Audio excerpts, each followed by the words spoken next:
போதகர் ஐயா அவர்கள். அது மட்டுமல்லாது அநேக நற்செய்தி பணிகளில் உடனிருந்து மிஷனரிகளை தாங்குவதிலும் ஊழியத்திலே பெரிதான பங்களிப்பை தந்து அநேக மக்களுக்கு, திரளான மக்களுக்கு ஆண்டவருடைய ஆசீர்வாதத்தை பகிர்ந்தளிக்கின்ற ஒரு அருமையான போதகர் ஐயா நம்மிடையே வந்திருக்கிறார்கள். அவர்களை நம்முடைய திருச்சபையின் அனைத்து குடும்பத்தின் சார்பாகவும் பரிபாலன குழுவின் சார்பாகவும் இதோ நம் மத்தியிலே வந்திருக்கக்கூடிய டாக்டர் ஜெயசிங் ஐயா அவர்களை அன்போடு கூட வரவேற்றுக் கொள்ளுகின்றோம். கரங்களை தட்டி ஐயா அவர்களை வாழ்த்தி நாம் வரவேற்போம்.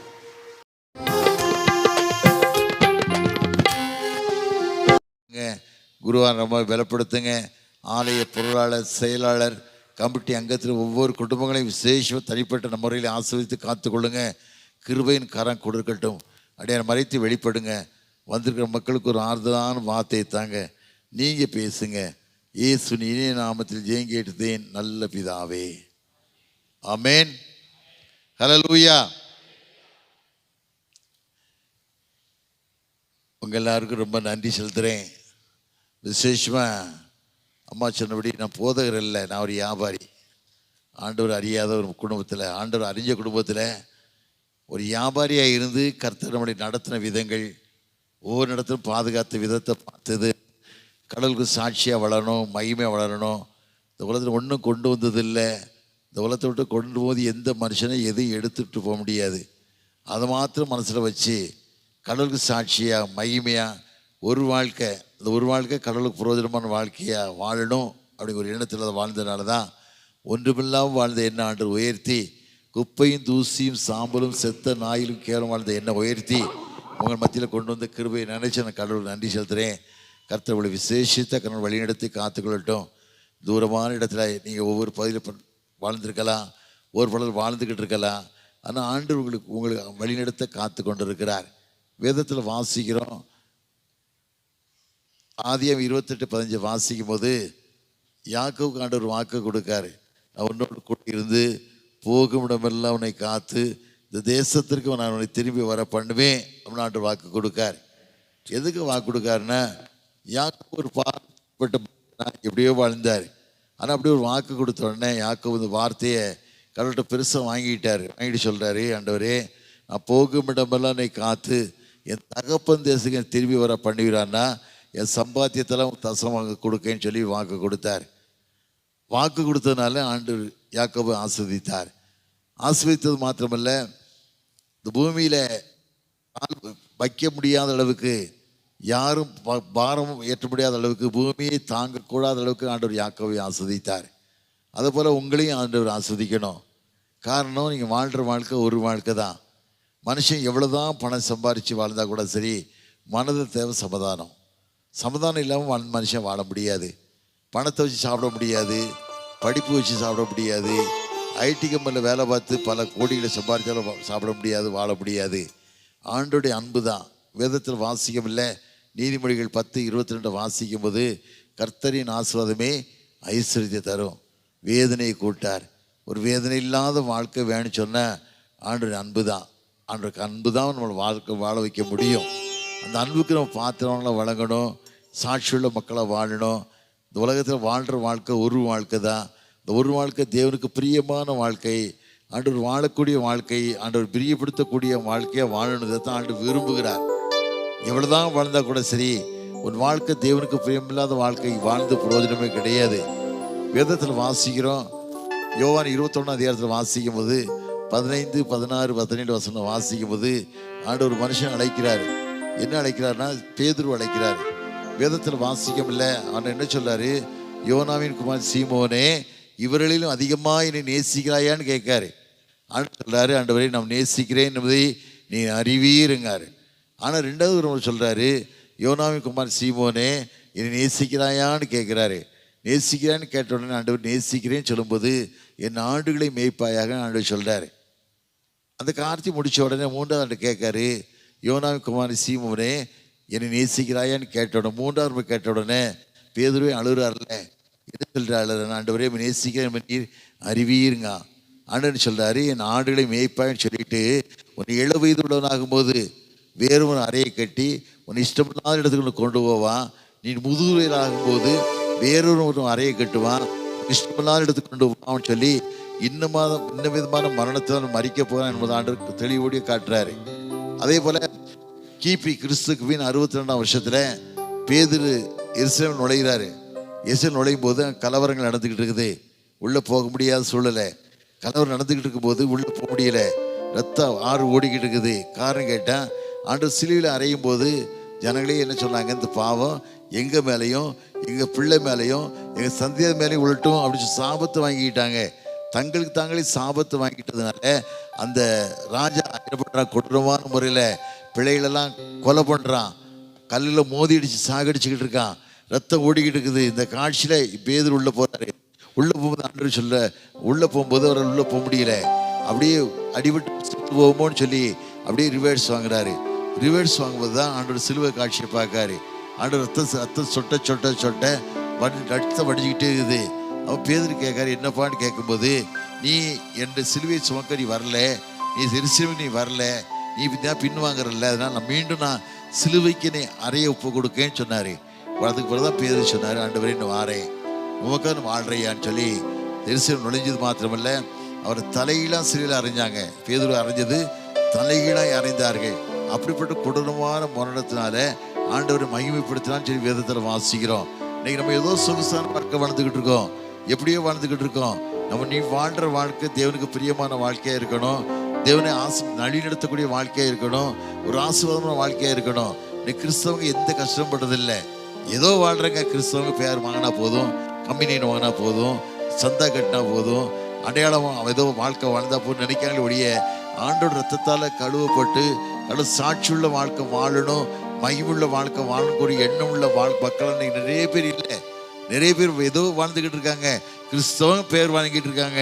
அவங்க நினைக்காங்க கம்பெனியை வாங்கிட்டா போதும், சந்தா கட்டிட்டா போதும், நம்ம பரலோகத்தில் ஆண்டு இடம் தருவார்னு நினைக்கிறாங்க. ஒரு நாள் நடக்காது. தேவனுடைய ரத்தத்தால் கழுவப்பட்டு தேவனுக்கு சாட்சியுள்ள வாழ்க்கை நீ வாழன்னு சொன்னால் ஆண்டவர் சொல்லுவார், அக்கிரம செய்யக்காரனே என்னை விட்டு அகன்று போ, உன்னை அறியேன் என்று சொல்லுவார். அப்படிப்பட்ட காலங்கள் வருவதற்கு முன்பாக நம் மகிமையுள்ள வாழ்க்கையை வாழணும், சாட்சியுள்ள வாழ்க்கை வாழணும். உலகத்தை பாடுகள் உண்டு, கஷ்டங்கள் உண்டு, கண்ணீர் உண்டு, வேதனைகள் உண்டு. அந்த வேதனையான உலகத்தில் வாழும்போது கடலுக்கு மகிமையுள்ள வாழ்க்கையாக வாழணும், சாட்சியுள்ள வாழ்க்கையாக வாழணும், ஒரு பரிசுத்தமான வாழ்க்கையாக வாழணும். வேதத்தில் வாசிக்கம் இல்லை. 2 ராஜாக்கள் 4:9 வாசிக்கும் போது சுனைமையால் சொல்லுவா, எது அவன் துணைமையை தன் புருஷனை பார்த்து சொல்ற, இவர் பரிசுத்தவான் என்று காணுகிறேன். யாரை பார்த்து சொல்ற? எலிசா தீர்க்கதரிசி பார்த்து சொல்றா, தன் புருஷன் சொல்றா, இவன் பரிசுத்தவான் என்று காணுகிறேன், எப்போ வேணாலும் வீட்டில் தங்கட்டும், ஒரு மேலே வைப்போம், நாற்காலியை போடுவோம், குத்துளுக்கு வைப்போம், ஒரு கட்டில் போடுவோம், இப்போ தங்கட்டும் சொல்லி சாட்சி சொல்றா. அப்படிப்பட்ட பரிசுத்தமான வாழ்க்கையை நம்ம ஒப்பு கொடுக்கணும். இதுதான் வாழ்க்கை. ஏதோ வாழ்ந்தோம், ட்ரெஸ் பண்ணோம், சாப்பிட்டோம், அது வாழ்க்கை இல்லை. நீ வாழ்கிற வாழ்க்கை ஒரு வல்லமையான வாழ்க்கையை மாத்திரமில்லை, ஒரு மகிமுள்ள வாழ்க்கையாக வாழணும். நிறைய பேர் வாழ்க்கையில் வாழ்க்கை இல்லை. நிறைய பேர் வாழ்க்கையில் ஏன் கஷ்டம்? வாழ்க்கை சீர் இல்லாமல் போனதுனால தான். வாழ்க்கை ஆண்டு இல்லாத வாழ்க்கையாக போனதுனால இவ்வளோ கஷ்டம். ஏன் உனக்கு வாழ்க்கையில் பலவிதமான பாடு? உன்னை தேவனுக்கு பிரியமான வாழ்க்கை வாழ்வாயானால், ஆண்டவர் வாழக்கூடிய வாழ்க்கைக்கு நம்ம ஒப்பு கொடுத்து நீ வாழ்வாயானா, ஆண்டு ஒரு நாள் விட்டு விலக மாட்டார், உன்னை கைவிட மாட்டார். இது வரைக்கும் ஆண்டவர் என்னை கைவிடலை. எவ்வளோ கஷ்டமான வாழ்க்கையெல்லாம் வாழ்ந்துட்டேன், எவ்வளோ வேதனையான வாழ்க்கையெல்லாம் வாழ்ந்துட்டேன். ஆனால் என்ன ஒரு நாள் நம்ம கைவிடவே இல்லை. காரணம் கேட்டால் என் சமாதானத்தை உனக்கு தருவேன் சொல்லி சமாதானத்தை தந்து வழிநடத்தி கொண்டு வருகிறார். தாவீது ராஜா காண்டு சொல்கிறார்ல, வேதத்தில் வாசியம் இல்லை.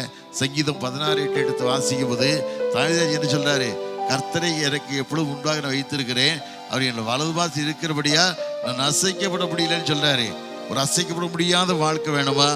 ஒரு சாட்சியுள்ள வாழ்க்கை வேணுமா? மகிமுள்ள வாழ்க்கை வேணுமா? அப்படிப்பட்ட வாழ்க்கைக்கு வேணா ஆண்டவர் தேடணும், ஆண்டவர் முன் வச்சு வாழணும். இன்னைக்கு கொடுத்த தலை பார்த்தீங்களா, பாவ அறிக்கையின் வழியாக மனம் திரும்புதல். பாவத்தை அறிக்கையிடணும். அறிக்கையிட்டு மாத்திரமல்ல, கடவுளுக்கு ஏதோ வாழ்ந்தோம் வாழ்க்கை கிடையாது. நம்ம கிறிஸ்தவன், மற்றவர்கள் நமக்கு வித்தியாசம் உண்டு. வேறு பிரிக்கப்பட்ட ஜனங்களாக மாறணும்.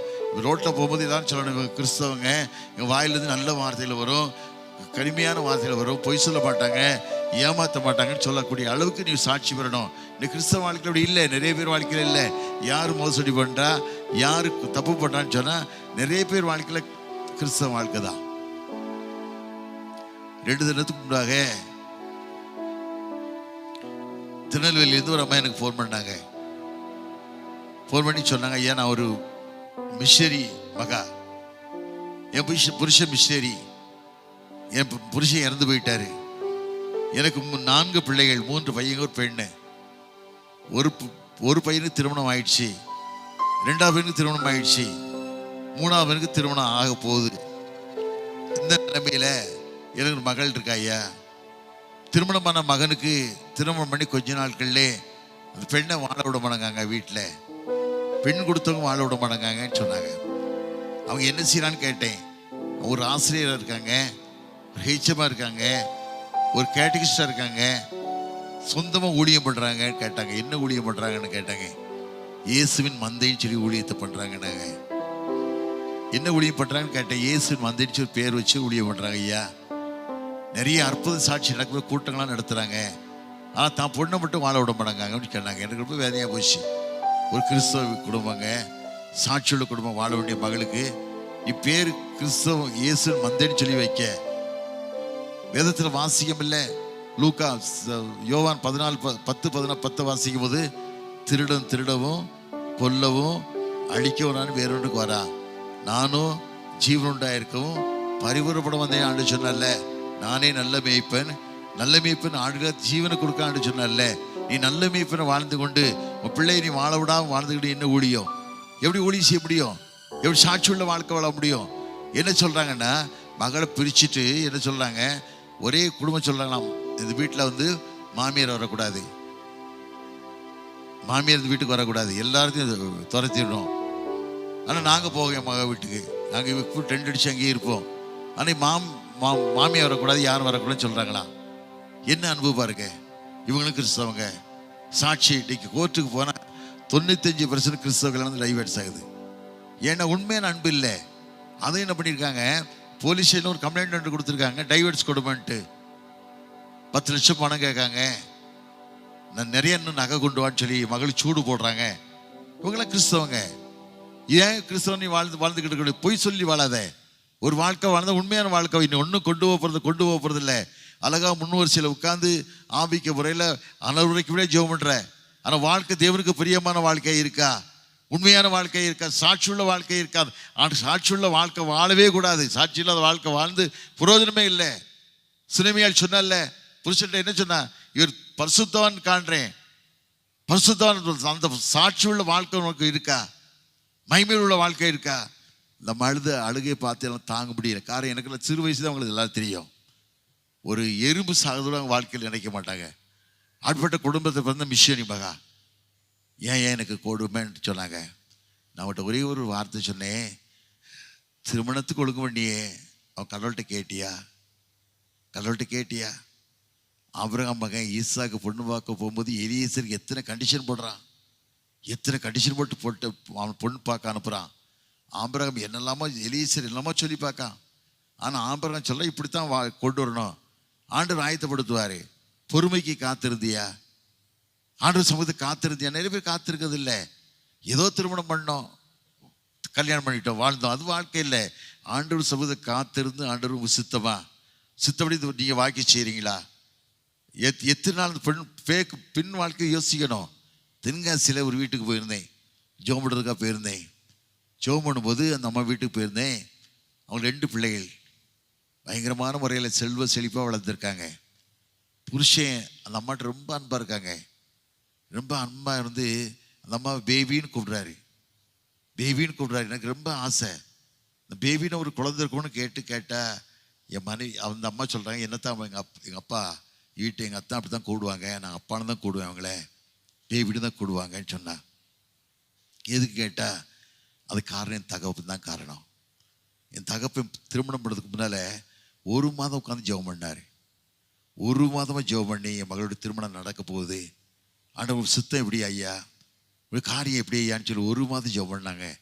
ஜெபம் பண்ணி 1 மாதம் மகனுடைய பின்னாலே போயிடாங்க. அவன் போகிறது யாருக்கு தெரியாது. எங்கள் அப்பா ஃபாலோ பண்ணி போகிறது மணமகனுக்கு தெரியாது. 1 மாதம் ஃபோன் ஃபாலோ பண்ணி ஒழுங்காக சர்ச்சுக்கு போகிறானா, பைபிள் வாசிக்கானா, தண்ணி அடிக்கானா, சிகரெட்டு பிடிக்கானா, யார்கிட்ட பழகிறான், நண்பர் யார், வேதத்தில் வந்து சொல்லுவாங்கள்ல, who is your friend, tell me who is your friend, I am tell you who are you. உன் நண்பன் யாருன்னு சொல்லு, நீ யாரும் உனக்கு சொல்லுவேன் அப்படி சொல்கிறாங்கல்ல. அதுபோல் ஒரு மாதம் போய் காத்திருந்து, எங்கள் அப்பா பெரிய பரிசுத்தவான். அந்த மகன் சொல்லுது, எங்கள் அப்பா மாதிரி ஒரு பரிசுத்தவான உலகத்தில் பார்க்க முடியாது. அவள் சொல்லுவாள், அவங்க அப்பா தானே, சொல்லத்தானே வேணும். ஆனால் அந்த எங்கள் அப்பாவுடைய ஆசீர்வாதத்தினால, எங்கள் அப்பா அப்படி சீராக பார்த்ததுனால என் வாழ்க்கையில் இப்படி போட்ட ஒரு ஆசீர்வாதத்தை ஆண்டவர் கொடுத்தாரியா. ரொம்ப சந்தோஷமாக இருக்கேன், ரொம்ப சந்தோஷமாக இருக்கு. மாத்திரமில்லை, எனக்கு மாட்டின கணவரை போல் எல்லாருக்கும் வாழ்க்கையில் அமையணும், எல்லாருக்கும் நேசிக்கணும், எல்லாரும் நேசிக்கக்கூடிய அளவுக்கு வாழணும். நீ வாழ்கிற ஒரு வாழ்க்கை தான். அந்த ஒரு வாழ்க்கையும் கடவுளுக்கு பிரியமான வாழ்க்கை, வாழக்கூடிய வாழ்க்கை வாழ்ந்தால் தான் நீ கிறிஸ்தவன் சொல்லி பேர் பார்க்கணுமே ஒழிய ஏதோ வாழ்ந்தோம் வளர்ந்தோம் அப்படின்னு சொல்லி நிற்கக்கூடாது.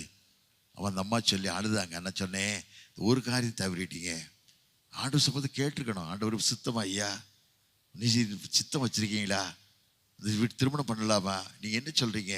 ஆனால் ஈசாக்கு பாருங்களேன், வேதத்தில் வாசிக்கும் போது அதே 24:63 வாசிக்கும் போது சாயங்காலம் வேலையில் தியானம் எடுக்கிற மனிதனாக இருந்தான். எதுக்கு தியானம் பண்ணா? தாய் இறந்து போயிடுச்சு. ஆபிரகாமுக்கும் சாராளுக்கும் 10 வயசு வித்தியாசம். ஆபிரகாமுக்கு 100 வயசுல ஈசாக்கு பிறக்கான். சாராளுக்கு 90 வயசு, 10 வயசு தான் வித்தியாசம். ஆனா அவன் பிறந்து கொஞ்ச நாள்ல அவன் 175 வயசு மரிச்சு போறான். பிறந்து 75 வருஷம் மரிச்சு போறான். ஆபிரகாமுக்கு திருமணம் ஈசாக்கு பொண்ணுவாக்கு முன்னாலே இறந்து போறான். அவன் எதுக்கு அவன் தியானம் பண்றான்? என் தகப்பன் விசுவாசிகளின் தகப்பன வாழ்ந்தல்ல, ஒரு விக்கிரமான குடும்பத்திலிருந்து அழைக்கப்பட்டாரு. ஆண்டவர் சொன்ன தேசத்தை இணைத்து விட்டு நான் உனக்கு காட்டு தேசத்துக்கு வான்னு சொன்னார்ல. வேதத்தில் வாசிக்கும் இல்லை, அதையும் 12ஆம் வாசிக்கும் போது 1, 2, 3 வசனங்கள் வாசிக்கும் போது ஆண்டவர் எப்படி அவரம் அழைக்காரு, அழைச்சி ஒரு விசேஷித்த கடவுள் வழிநடத்துறாருல. அப்போ அப்படிப்பட்ட தகப்பனுக்கு இப்படி சாட்சியாக வாழணும், மகிமையை வாழணும். தகப்பு என் மனைவி எப்படின்னு சொல்லி தியானம் பண்ணுறான்ல. தியானம் பண்ணி எழும்பி வரும்போது தான் எலியேசர் ரெபேக்காளை அழைச்சிட்டு வரான். ஒட்டகத்தில் உட்காந்துட்டு வர அவன் வரும்போது தூரத்தில் வரும்போது ஈசாக்க தூரத்தில் பார்த்து அந்த மனுஷன் யாருடையான்னு கேட்கா எலியேசர்ட்ட. எலியேசர் சொல்கிறான், அவள் தான் எஜமான்னு சொல்கிறா. எஜமான்னு சொன்ன உடனே கீழே இறங்கி கொண்டு முக்காடிட்டு கொண்டாளாம். முக்காடிட்டு கொண்டு எவ்வளோ சாட்சியாக வாழ்ந்தா. நான் கடந்த மாதம் சென்னையில் பெரியமேடுலன்னு ஒரு ஸ்டேஷனுக்கு போயிருந்தேன். ஒரு இன்ஸ்பெக்டர் ஐயா என்னை கூப்பிட்டு, ஐயா ஜெபம் பண்ண வாங்க கேட்டேன். பக்கம் வந்தீங்கன்னா எனக்கு ஜெபம் பண்ணிட்டு போங்க அப்படின்னு சொன்னார். போகும்போது ஒரு விசித்தமான கேஸு. அந்த கேஸை என்கிட்ட சொல்கிறாரு. திருமணம் பண்ணி 3 நாள் தான் மாப்பிள்ளைக்கு டைவர்ஸ் நோட்டீஸ் வந்துச்சு. கிறிஸ்தவ கல்யாணம், பொண்ணு நாகர்கோவில் பொண்ணு, பையனும் நாகர்கோவில் பையன், நல்ல குடும்பம். எதுக்கு வந்துச்சுன்னா, திருமணம் பண்ணி முதல் நாள் ஒரு சின்ன சாக்கு சொல்லிட்டா, எனக்கு நீங்கள் உடல்நிலை சரியில்லைங்க, மற்ற நாளைக்கு ஜெபம் பண்ணிட்டு மற்ற காரியத்தை பார்ப்போன்னு சொல்லிட்டா. அடுத்த நாள் அதே சாக்கு. 3 நாள் சொன்ன, எனக்கு என்னமோ ரொம்ப உடல்நிலை சரி ரொம்ப மோசமாக இருக்குது, என் வீட்டுக்கு போயிட்டு வந்துட்டுங்களா அப்படின்னு கேட்டா. கனிவான வார்த்தை, கனிவான பேச்சு அவனுக்கு ரொம்ப சந்தோஷப்பட்டு, சரிம்மா போயிட்டு வாம்மா, போயிட்டு வாம்மா, உடம்பு பார்த்து வாம்மா, நான் வரணுமா, வேண்டாங்க நான் போயிடுவேன். போயிட்டா. போயிட்டு அடுத்த நாள் வக்கீல் நோட்டீஸ் வருது டைவர்ஸுக்காக. இவர் அந்த இன்ஸ்பெக்டர் அவரை அந்த பையனை எப்படி இல்லாமல் திட்டுறாரு. நீ எப்படியோ பண்ணியிருக்கலாமாடா, அதை பண்ணியிருக்கலாம், இதை பண்ணியிருக்கலாமா, ஒன்று என்ன அப்படி எப்போ பேசுகிறாரு. நினச்சி பார்த்தேன். கிறிஸ்தவ கல்யாணம். காரணம் கேட்டால் கடவுள் சமூகத்தை காத்திருந்து கேட்கறது இல்லை, ஆடு சமூகத்தை எதையுமே பேசுறது இல்லை. திருமணம் நடந்த போதும், அது வாழ்க்கை இல்லையா. நீ பரிசுத்தமாக வாழலாம், உண்மையாக வாழலாம். வேதத்தில் வாசிக்கும் இல்லை, மத்தேயு 19ஆம் அதிகாரத்தில் வாசிக்கும் போது புத்தியுள்ள சரி 5 பேர், புத்தியில்லா சரி 5 பேர் இருக்கும்போது ஆண்டு மணவாளன் எதிர்த்து போகிறாங்க. புத்தியுள்ள சரி எண்ணெய் கொண்டு போயிட்டாங்க, புத்தியில்லா சரி எண்ணெய் கொண்டு போகல, எல்லாம் தூங்கிட்டாங்க. ஆண்டு மணவாளன் வர நேரம் போச்சு. திடீர்னு மணவாளன் வரப்போறான்னு சொல்லி அனௌன்ஸ் பண்ணோன்னு எல்லாரும் எழுப்புறாங்க. எழுப்பின உடனே அடுப்பு விளக்க பற்ற வைக்காங்க. புத்தியுள்ள சரிகள் எண்ணெய் ஏறியுது, புத்திலா சரிக்கு எண்ணெய் குறைஞ்சி போகுது.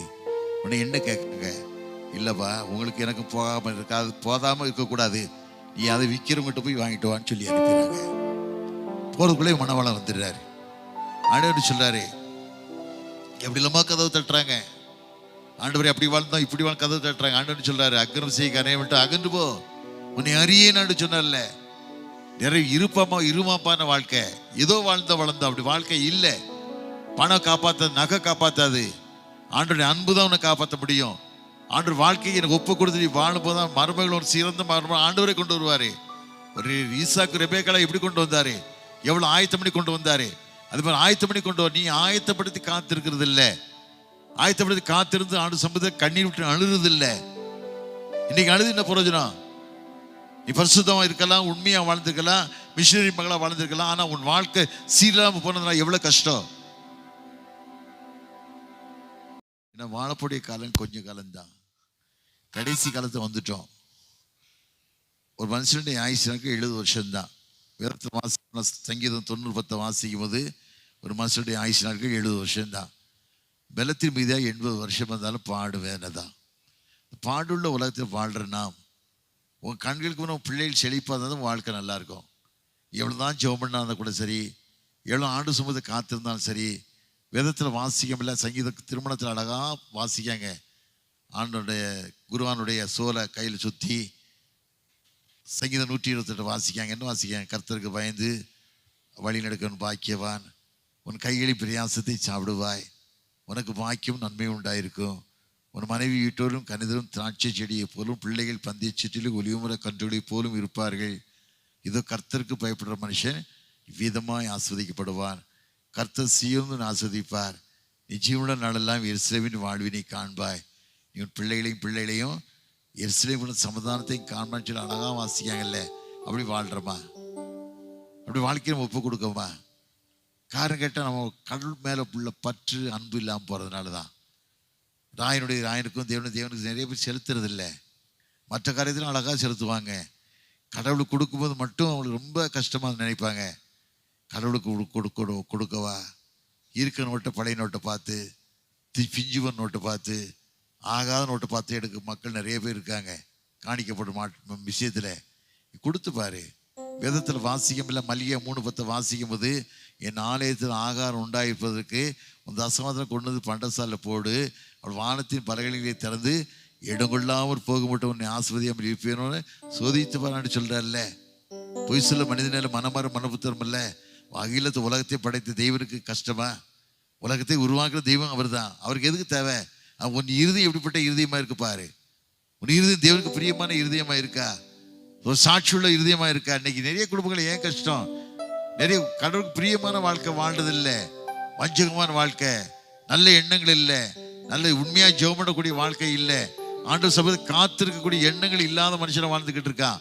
அது வாழ்க்கை இல்லை. ஏதோ வாழ்ந்தோம். வருஷத்துக்கு ஒரு தடவை 40 நாள் இருந்து வரத்தான் செய்யுது. எந்த வருஷம் வராமல் போகுது? 40 நாள் வரத்தானே செய்யுது. 40 நாள் மட்டும் சும்மா பக்தி வயசை தெரிஞ்சிட்டு ஏதோ வாழ்ந்தோம். சில பேர் பார்த்தீங்கன்னா, பிரதர் எனக்கு ஜெபம் பண்ணிட்டு போங்க, நான் 40 நாள் உபவாசம்பாங்க. ஜெபம் பண்ணிட்டு போங்க, நாளைக்கு முதல் ஜூஸ் குடிக்க போகிறேன்பாங்க.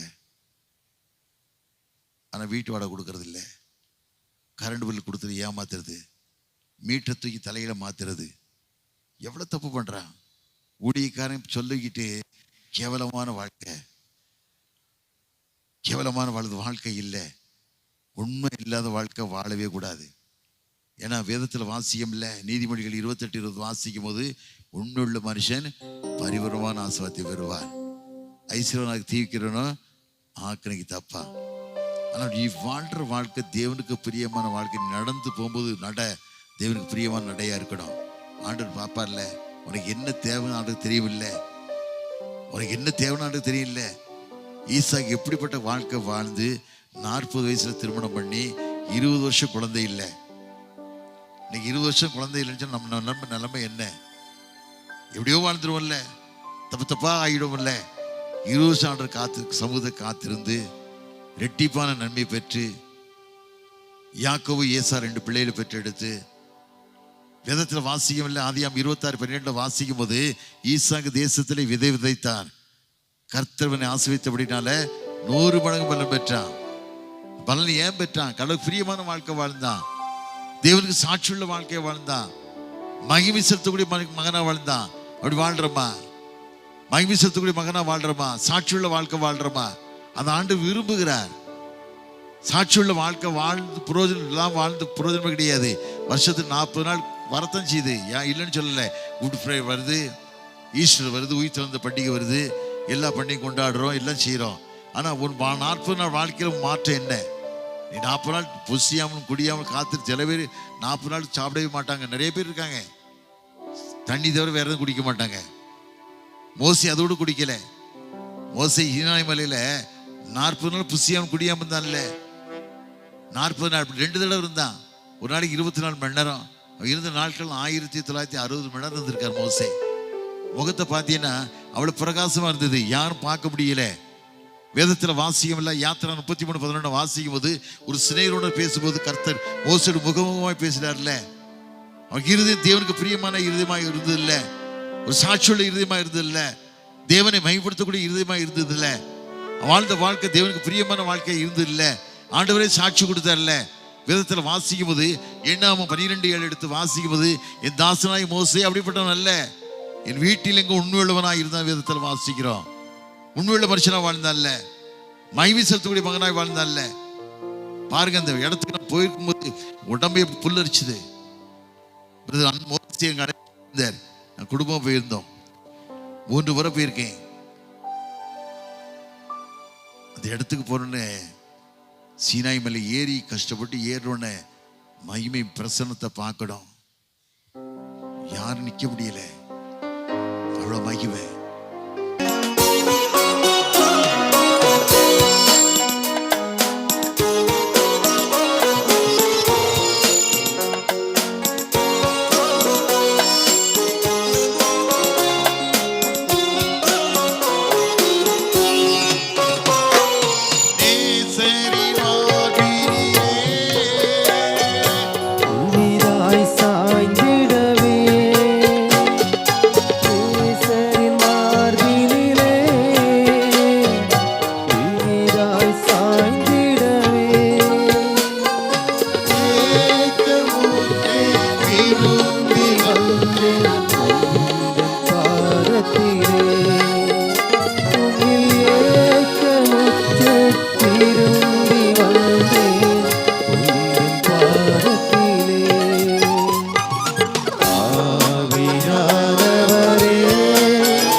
மோசே வாழ்க்கை பார்த்தீங்களா, எவ்வளவு உண்மையான வாழ்க்கை. அவனுக்கு நெருக்கடி இல்லை, நிறைய நெருக்கடி இல்லை. அரண்மனை நெருக்கடி, ஏறு ராஜா அவனை ஏதாவது பண்ணிடணும்னு அலைகிறான். எவ்வளவு எதிர்ப்பு. 3 வயசு குழந்தையில 3 மாத குழந்தையில நாணல் பெட்டியில் மிதக்கிற மனுஷனை பார்வனுக்கு மாற்றி எடுக்க, தண்ணியிலிருந்து எடுத்துன்னு சொல்லி மோசேக்கு பேர் வைக்க. 40 வருஷம் ராஜ வாழ்க்கை, 40 வருஷம் பார்வன்குமார்த்தி மகனா வளர்த்து அந்த இடத்துக்கு திருமணம் பண்ணி வச்சிருக்க. ஆண்டவர் அழைப்பு வந்த உடனே எல்லாத்தையும் விட்டு ஓடிட்டான்ல. ஆண்டவர் அழைச்ச உடனே கடற்காரனா கடலுக்கு உண்மையாக இருக்கணுங்கிறதுக்காக அழைத்தவர் உண்மை உள்ளவர். அதை மட்டும் வாழ்க்கை நினைங்க, கடவுள் உங்களை ஒரு நாள் கைவிடவே மாட்டார். கைவிட்டாரோ ஒரு நாள் நினைக்காதீங்க. கைவிட தெய்வத்தை நம்ம வணங்கலை, நேசிக்கலை, உன்னை உள்ளங்கையில் வரைச்சிருக்கேங்காரு. வேதத்தில் வாசிக்கம் இல்லை. ஏசாயா 48:15 வாசிக்கும் போது இஸ்ரவேல் கற்பத்தையும் பாலனை மறப்பாளோ, அவள் மறந்தாலும் நான் உன்னை மறக்க மாட்டேன், உன்னை என் உள்ளங்கையில் வரைச்சிருக்கேங்காருல. கைவிட்டாருன்னு மாத்திரம் நினைக்காதீங்க, கைவிட்டார் மாத்திரம் ஒரு நாள் நினைக்காதீங்க. நீ எவ்வளவுதான் பாவம் பண்ணியிருக்கலாம், ஆனால் உன்னை நேசிக்கிற தெய்வம் ஒருத்தர் உண்டு, இயேசு மாத்திரம்தான் வருதான், வேற யாரும் இல்லை. அவர் வாழ்ந்த வாழ்க்கை உண்மையான வாழ்க்கை. வேதத்தில் வாசிக்கும்ல, யோவான் 8:46 வாசிக்கும் போது, என்கிட்ட பாவம் யாரையும் குற்றப்படுத்தணும்னு கேட்ட ஒரே அவதாரம் இயேசு மாத்திரம்தான். அவர் தான் கேட்டார், என்கிட்ட பாவம் நான் குற்றப்படுத்த முடியுமான்னு கேட்டார். அவ்வளோ நேசிக்கக்கூடிய தெய்வம் உன்னை கைவிடுவாரா? நிறைய பேர் கைவிட்டாரோன்னு ஓடிடுறாங்க. உன்னை ஒரு நாள் கைவிட மாட்டார். நீ உண்மையாக வாழ்ந்து பாரு. நீ கஷ்டப்பட்ட குடும்பத்தில் பிறந்திருக்கலாம், சொரங்க சொந்தக்காரங்க அக்கா தங்கச்சி எவ்வளோ பேர் உன்னை இழப்பாம பேசலாம். ஆனால் ஆண்டவர் உன்னை இழப்பத்துக்கு ஆளாக்க மாட்டார். உன்னை வாளாக்காமல் தலையாக்குவார், கீழாகாமல் மேலாவா. எந்த நிலையில் அழைச்சாரோ கடைசின்னு பாதுகாப்பார். என்ன பாதுகாக்காரு? அதைத்தான் நான் நினைக்கேன். வெட்கப்படுத்துறதே இல்லை. ராஜாக்களும் ஆசாரியனாக்கின தெய்வம் ஒரு நாள் மறக்க மாட்டார், ஒரு நாள் மறக்க மாட்டார். அது பாட்டு மனசு நினைச்சிட்டு நீ நேசிக்க தெய்வம் உண்மையுள்ளவராக இருக்கிறதுனால ஒன்னால் முடிஞ்ச வரைக்கும் கடவுள் உண்மையாக வாழுங்க பாருங்க. கஷ்டம் வரும், உண்மையாக வாழும்போது நிறைய கஷ்டம் வரும், நிறைய சங்கடம் வரும். அப்படி வந்தா கூட சரி, எதையும் உதறி போட்டு கர்த்தர் பார்த்துக்கிடுவாரு. கர்த்தர் பார்த்துக்கிற ஒரே நினைவு தான். ஆபிரகாமுக்கு 100 வயசு குழந்தை பிறந்திருக்கு. ஆண்டவனுக்கு அழைக்கார்ல, என்ன சொல்லி அழைக்கிற பார்த்தீங்களா? அது 22 நேசகுமாரே உனிதான குமாரன் எனக்கு கௌரவம் பலியிடுறாங்கல்ல, பலியிடுங்கார்ல. எந்த இதுவும் பேசுறானா? ஆமாண்டவன்னு சொல்லி அவர் மகனை கூட்டு போறார்ல. மகனை கூட்டு போகும்போது நெருப்பு, கட்டை, கத்தி எல்லாம் கொண்டு போறாரு. வேலைக்காரனையும் கூட்டு போறாரு. கொஞ்சம் தூரம் போன உடனே வேலைக்காரர்களை கூப்பிட்டு சொல்றாரு. அவர் என்ன சொல்றாரு? நீங்க எங்க இருங்கப்பா, நானும் பிள்ளையாண்டான போய் பலியிட்டு திரும்ப வரேன்னு சொல்றாருல்ல. வேதத்தை அதிகம் 22 வாசித்து பாருங்க. ஒரு அதிகாரம் நீங்க கடவுளுக்கு உங்களை நிரசெலுத்தக்கூடிய தெய்வம். ஈசா கேட்கிறான்ல, தகப்பனேன்னு கேட்கா, அவரை என்ன மகனேன்னு கேட்கிறாரு. ஈசாக்கு சொல்றா, கத்தி இருக்குது, கட்டை இருக்குது, நெருப்பு இருக்குது, ஆட்டுக்குட்டி எங்கன்னு கேட்கா, ஆட்டுக்குட்டி எங்கன்னு கேட்கா. அவர் என்ன சொல்றாரு?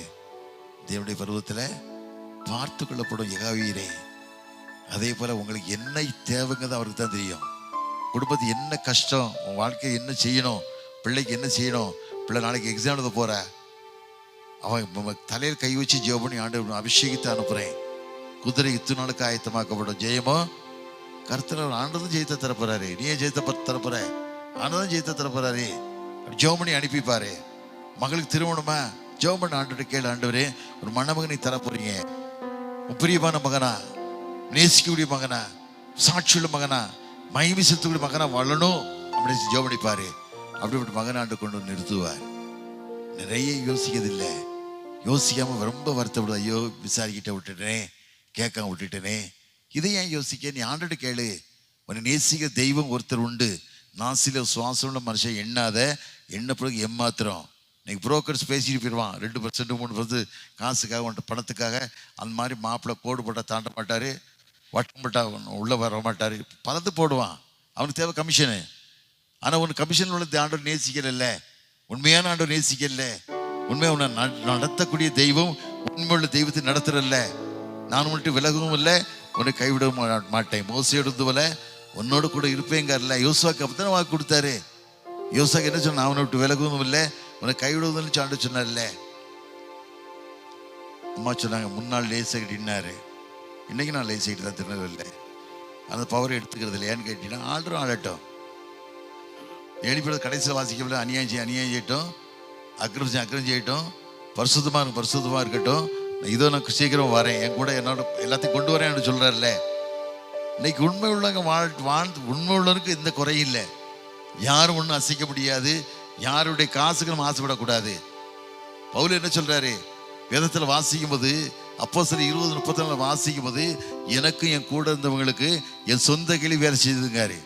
வாங்குவதை பார்க்கலாம், கொடுப்பது பாக்கி நினைக்கணும். அதுதான் வாழ்க்கை.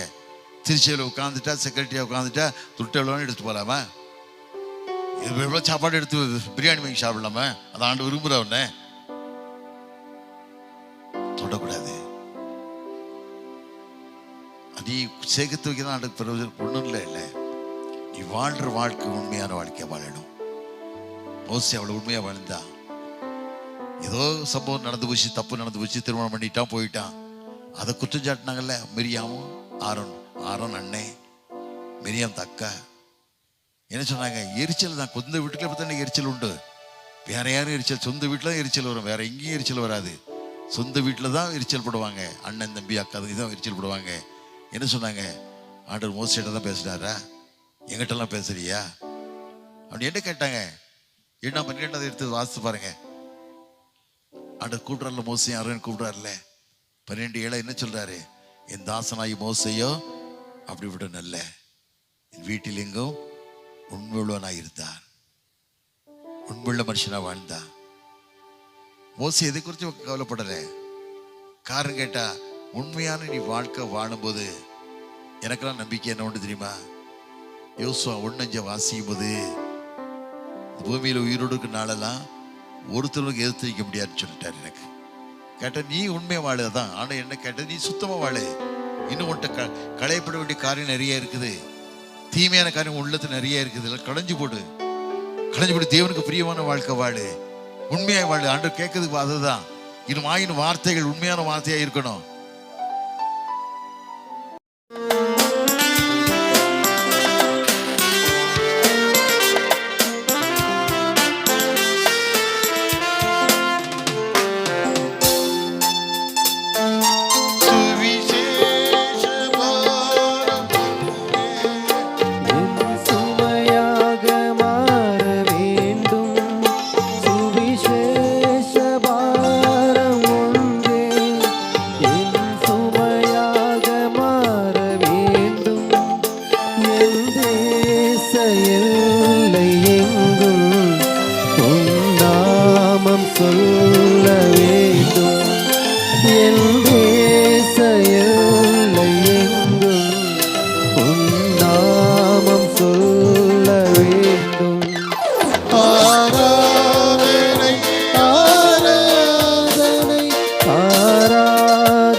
வாயின் வார்த்தை பிரியமான வார்த்தையா இருக்க பார்க்கணும்.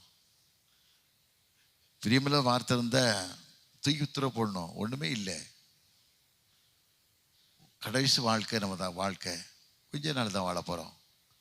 இப்படி வாழவும் நம்ம நினைக்கல, இப்படி வளரும்னு நினைக்கல. நமக்கு தேவை இவ்வளவு சாப்பாடு தான், அதுக்கு மேலே ஒன்றும் செய்ய முடியாது. நிறைய பேர் தான் வைட் ஐட்டமாக வித்தியாசம் சாப்பிட்டு வித்தியாசம் நோய்களை பார்க்காங்க, வித்தியாசமாக சாப்பிட்றாங்க. வேணத்தெல்லாம் போட்டு படிக்கான், கேன்சருங்க, பிரஸ்ட் கேன்சருங்க, மூளையில் நரம்பு பாதிச்சிடுதுங்க, கிட்னி 2 ஃபெயிலியருங்க. காரம் கேட்டால் வித்தியாசமாக சாப்பாடு அதிகமான சாப்பிடணும்னு நினைக்கிது. பிள்ளைகளை ஞானமாக வளங்க. வாலிப பிள்ளைகளெல்லாம் எங்கே ஃபோன் பண்ணுறாங்க, யாருக்கு ஃபோன் பண்ணுறாங்க, ஏன் இவ்வளோ நேரம் ஃபோன் பண்ணுறா, யார்கிட்ட பேசிட்டு கேளுங்க. பிள்ளையை அடித்து வளங்க, முருகையை வெட்டி வளங்க. இஷ்டத்துக்கு பிள்ளையை வளர்க்க. பெரம்பல மகனை அடித்து சாக மாட்டான். நாளைக்கு எவ்வளோ செய்தி பார்க்கிங்களா, எவ்வளோ செய்தி பார்க்கிங்க இல்லை, எத்தனை சம்பவங்கள் நடக்குது. காலங்கள் கொடூரமான காலங்கள். அது காரணம் உங்களை பாதுகாக்க ஆண்டவர் மாத்திரம்தான் பாதுகாக்க முடியும், வேற யாரும் பாதுகாக்க முடியாது. ஏன்னா கடவுள் தான் உங்களை பாதுகாக்க முடியும். நம்ம பிள்ளைகள் மேல முத்திரை போட்டு ஆண்டவர் அனுப்புறதுக்கு நம்ம பிள்ளைகளுக்கு மேல கடவுள் தான். ஏன்னா பகிலே வெயிலாகிலும் இரவு நிலவாகிலும் உன்னை சேதப்படுத்துவது. கர்த்தர் எல்லாத்தையும் விலைக்கு காப்பார், உன் ஆத்மாவை காப்பார். நீங்க விலகினவர் மாட்டோம். நீ ஜெபம் பண்ண தான் தெரியணும். ஜெபம் பண்ணி ஆண்டோட சம்பந்தம் கண்ணீர் விட்டு ஆட தெரியணும். இந்த கண்ணீரை ஆண்டவர் பார்ப்பாரு. கண்ணீரை பார்த்து உங்களை நடத்த வேண்டிய விதத்தில் ஆண்டவர் நடத்துவார். அதை மனதில் வச்சு வாழுங்க. கர்த்தர் ஒரு நாள் கைவிடவே மாட்டார். நான் உன்னை விட்டு விலகுவதும் இல்லை, உன்னை கைவிட சொன்ன தெய்வம். கடைசி காலங்கள் வாழ்ந்துகிட்டு இருக்கோம். சாட்சியா வாழுங்க, மகிமையா வாழுங்க. நேற்று காலையில ஒரு இன்டர்வியூ. எனக்கு பெட்ரோல் பங்க் நிறைய இருக்குது. பெட்ரோல் பங்க் விஷயம் ஒரு இன்டர்வியூக்கு போயிருந்தேன். எனக்கு ரொம்ப நேரம் அங்கே போய் உட்கார முடியாது. எனக்கு பெட்ரோல் பங்க் நிறையா soap, Yusuf soap company, TS பொடி கம்பெனி, டிஎஸ் பெருங்காயம், டிஎஸ் மசாலா, எத்தனையோ வாங்கிட்டு இருக்குது. ரொம்ப நேரம் போய் இருக்க முடியாது. நான் பைபிள் எப்பவும் கையில் வச்சுப்பேன். வருஷத்துக்கு 17 முறை பைபிள் வாசிப்பேன். வருஷத்தில் 23 நாளில் பைபிள் வாசிடுவேன். இதுதான் என்னை தாங்குது. வேறு யாரும் என்னை தாங்கலை. எங்கள் அப்பா தாங்கலை, அம்மா தாங்கலை, அண்ணன் தம்பி தாங்கலை. இதுதான் என்னை தாங்குது. ஒவ்வொரு நாளும் ஒரு நாளைக்கு 1000 முறை புத்தகம் கொடுப்பேன் பைபிளில். என் பேத்தி கேட்பா, என்ன தாத்தா அவங்களுக்கு எதுவும் ஆச்சான்னு கேட்பா. அவளுக்கு தெரியாது, சின்ன பிள்ளை தானே. இதுதான் பைபிள் தாங்குது. எனக்கு எத்தனையோ பைபிள், எந்த ரூம் போனாலும் பைபிள் இருக்கும். கிட்டத்தட்ட இதே மாதிரி பெரிய பைபிள் 1500 பைபிள் போட்டு நிறைய மக்களுக்கு கொடுத்தேன். ஒன்றுலாம் வாழ்ந்தேன். ஏன்னா மக்கள் அறியணும், ஆண்டவர் அறியணும். எல்லாத்தையும் அறியணும். டாஸ்மார்க் கடை இருக்குன்னு தெரிஞ்சுக்கிட்டான். பாருக்கு எங்கே போனால் பார் தண்ணி அடிக்கலாம் தெரிஞ்சுக்கிட்டான். எல்லாம் தெரிஞ்சுக்கிட்டான்ல. எங்கே போனால் சிக்கன் 65 கிடைக்குன்னு பார்க்கான். எங்கே தேங்காயில் பொரிச்சு கிடைக்குன்னு கேட்கான். அதெல்லாம் தெரிஞ்சுக்கிட்டான்ல. ஆண்டவர் பற்றி தெரியணும்ல. பைபிளுக்கு வச்சிருந்தேன். இந்த ட்ரீட்ரி மேனேஜர்னு சொல்லி இந்த பாரத் பெட்ரோலியத்துக்கு ஹோப் மேனேஜர் விஷ் பண்ணிவிட்டு நம்ம நிறைய வேலைக்கு போயிடலான்னு சொல்லிட்டு ஒரு தம்பியை என் கூட கூட்டிகிட்டு போயிட்டு நான் தான் எல்லாம் மீட்டிங் நடக்கும் போது டக்குன்னு மேனேஜர் ரூமில் நுழைஞ்சேன். நுழைஞ்ச உடனே அவர் என்ன பார்த்தாரு. ஆரிய கிறிஸ்டின் அப்படின்னா ராமா ஐயா மலையாளி. அவர் பைபிளை பார்த்தாரு.